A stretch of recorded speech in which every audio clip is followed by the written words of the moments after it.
Whether this had happened before, as a result of, or after her evisceration might be impossible to tell, and might be a combination of all three. Joanna Moorehouse had been completely exposed for the world to see, but the grotesque near disembowelment had robbed the firm and naked body of any salacious quality.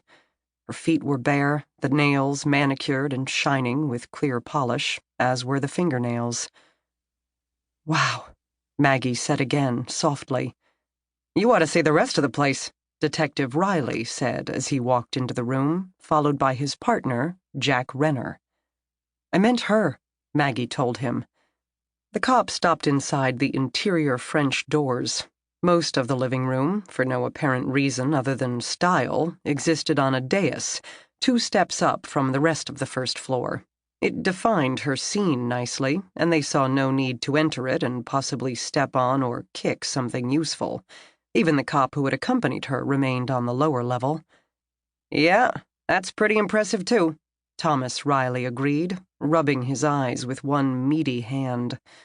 Greetings weren't necessary when the city had enough murders to keep the homicide detectives and the forensic technicians perpetually running into each other. Maggie looked at his partner, Jack, and he returned a barely perceptible nod. She could look at him without flinching now, tamping the bad memories down and convincing herself that all would again be well in her world, in her mind, in her self-esteem.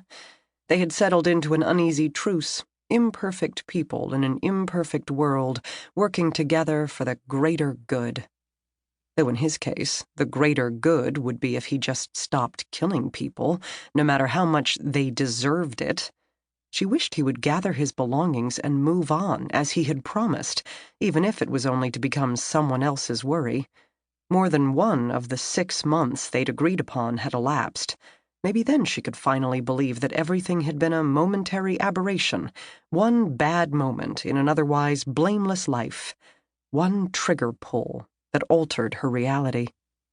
Maybe then she could stop smelling the burnt nitrates and the blood. Maggie turned back to the dead Joanna Moorehouse, carefully planting her booty-clad feet to avoid the viscera. She told herself to focus. She had a job to do right here and right now. Focus. Aside from the grievous maceration of the torso, the woman had 2 small cuts to her right index finger and a deep slash in the fleshy area under the thumb. Blood coated the skin of her left hand, but there didn't seem to be any wounds, and both arms were equally covered in the red substance. She had probably been right-handed, put up her hand to block the weapon coming at her, failed to stop it, and then clasped the other hand to the resulting wound. Maggie commented as much to the hovering detectives.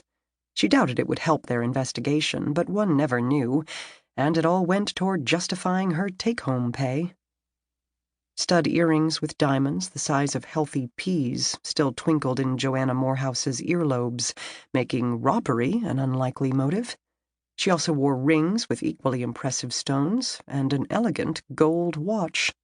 If she had been wearing a necklace, it had come off in the attack. Maggie peeked under the shoulders, tilting her head toward the blood-covered floor. "Mind your hair," Jack said.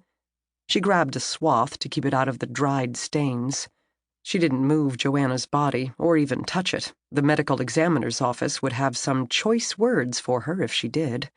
The crime scene and everything in it belonged to the cops, but the body itself came under the ME's jurisdiction. Photographing was fine, but no moving, searching, or otherwise molesting until the ME investigator arrived. "What?" Jack asked. "I don't see a lot of blood underneath her, and she's only got a few defensive wounds. I'm guessing she went down and stayed down." "Giving him room to carve her up," Riley said, "without a drawn-out battle. None of the furniture is even out of place. Of course, in a room this huge, he had plenty of space to work in." Maggie added, "And carve he did. He had a pretty good time playing in the guts." Jack asked what that meant. "When you cut open a body, the contents don't burst out like a spring snake in a can. She's lying on her back, and if I'm right about her not moving around after the worst cuts, there's no real reason for the internal organs to be protruding like this."